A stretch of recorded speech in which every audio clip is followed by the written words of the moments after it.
श्री शिवाय नमस्तुभ्यं। रावण और शिव तांडव स्तोत्र की कथा। रावण लंका का महाबली राजा अपनी शक्ति, ज्ञान और भक्ति के लिए प्रसिद्ध था। वह न केवल एक महान योद्धा था, बल्कि एक अद्वितीय शिव भक्त भी था। उसकी शिव भक्ति इतनी प्रबल थी कि उसने स्वयं शिव तांडव स्तोत्र की रचना की, जिसे आज भी अत्यंत श्रद्धा और भक्ति के साथ गाया जाता है। यह कथा रावण की भक्ति, अहंकार और भगवान शिव की कृपा से जुड़ी हुई है। रावण की शक्ति और अहंकार। रावण महर्षि विश्रवा और कैकसी का पुत्र था। उसने कठिन तपस्या करके ब्रह्मा से कई वरदान प्राप्त किए थे। वह अमरत्व की ओर बढ़ रहा था और अपने बल से तीनों लोकों को जीतने की आकांक्षा रखता था। समय बीतने के साथ साथ रावण का अहंकार बढ़ता गया। वह देवताओं और ऋषियों को अपने अधीन करने लगा और अपनी शक्ति का प्रदर्शन हर जगह करने लगा। इसी अहंकार के कारण उसने कैलाश पर्वत पर भगवान शिव की परीक्षा लेने का निर्णय लिया। कैलाश पर्वत को उठाने का प्रयास। रावण अपनी असीम शक्ति के अभिमान में कैलाश पर्वत की ओर बढ़ा, जहाँ भगवान शिव माता पार्वती के साथ निवास करते थे। उसने सोचा कि यदि वह शिव जी को अपने अधीन कर ले तो वह संपूर्ण सृष्टि का स्वामी बन सकता है। रावण ने अपनी विशाल भुजाओं से कैलाश पर्वत को उठाने का प्रयास किया। जैसे ही उसने पर्वत उठाने की कोशिश की, संपूर्ण धरती हिलने लगी और देवता भयभीत हो गए। भगवान शिव ने जब यह देखा तो उन्हें रावण का अभिमान भंग करने का विचार आया। उन्होंने अपने पैर का अंगूठा मात्र दबाया और कैलाश पर्वत पुनः अपने स्थान पर आ गया। रावण की भुजाएं पर्वत के नीचे दब गई और वह असहनीय पीड़ा से चीखने लगा।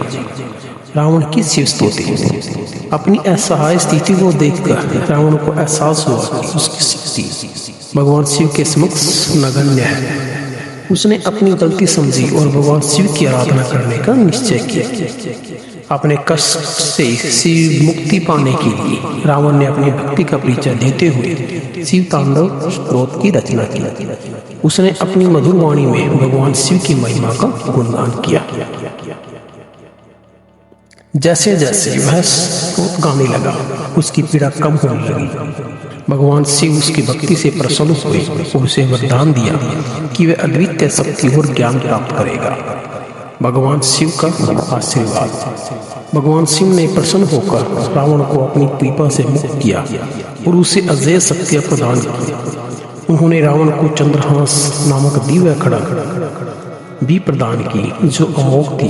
शिव जी ने कहा, हे दशानन, तुम्हारी भक्ति अद्वितीय है, परंतु तुम्हारा अहंकार ही तुम्हारे विनाश का कारण बनेगा। अहंकार से बचो और धर्म के मार्ग पर चलो। रावण ने शिव जी को प्रणाम किया और वचन दिया कि वह सदा उनकी भक्ति करेगा। इस प्रकार वह शिव का अनन्य भक्त बन गया और जब भी कोई संकट आता तो वह शिव तांडव स्तोत्र का जाप करता। शिव तांडव स्तोत्र की महिमा। भगवान शिव के भक्तों के लिए शिव तांडव स्तोत्र अत्यंत महत्वपूर्ण है। ऐसा कहा जाता है कि जो व्यक्ति इस स्तोत्र का नित्य जाप करता है, उसे शिव की कृपा प्राप्त होती है और वह समस्त बाधाओं से मुक्त हो जाता है। रावण द्वारा रचित यह स्तोत्र शिव की महिमा को दर्शाता है और न केवल भक्ति बल्कि शक्ति और ऊर्जा का संचार भी करता है। रावण की यह कथा हमें सिखाती है कि भक्ति और शक्ति का सही संतुलन होना आवश्यक है। भले ही रावण एक महान शिव भक्त था, लेकिन उसका अहंकार ही उसके पतन का कारण बना।